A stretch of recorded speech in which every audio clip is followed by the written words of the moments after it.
అంటే కూడా ఎంత బాధ్యతగా ఉండగలం, మనం ఎంత నిరంతరంగా మనం విజిలెన్స్తో ఉండగలం, పహారా కాయగలం సమాజం మీద. ఊళ్ళల్లో ఎవరైనా కొత్త వ్యక్తులు వచ్చారా,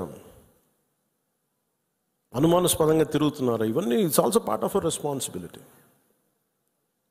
సో నాకు ఇది 3 సార్లు యుద్ధం ఓడిపోయిన తర్వాత మన మంచితనం ఇంకా అర్థం చేసుకుంటే ఇలాగ వచ్చి ఇళ్లలోకి వచ్చి చంపుతారు. షికారుకి వెళ్తే, సరదాకి వెళ్తే చంపేస్తారు. దీనికి మటుకు చాలా బలమైన స్టాండ్ తీసుకోవాలి. అందుకే నాయకులందరికీ కూడా, జన సైనికులందరికీ కూడా, వీరమలందరికీ కూడా ఇది ధైర్యంతో కూడుకున్న పని. ఉగ్రవాదులను ఎదుర్కోవడం అంటే ధైర్యంతో కూడుకున్న పని. Though we are a regional party, we didn't expand as on now. We confined only to state, AP, కొంత తెలంగాణ. కానీ మన ఆలోచన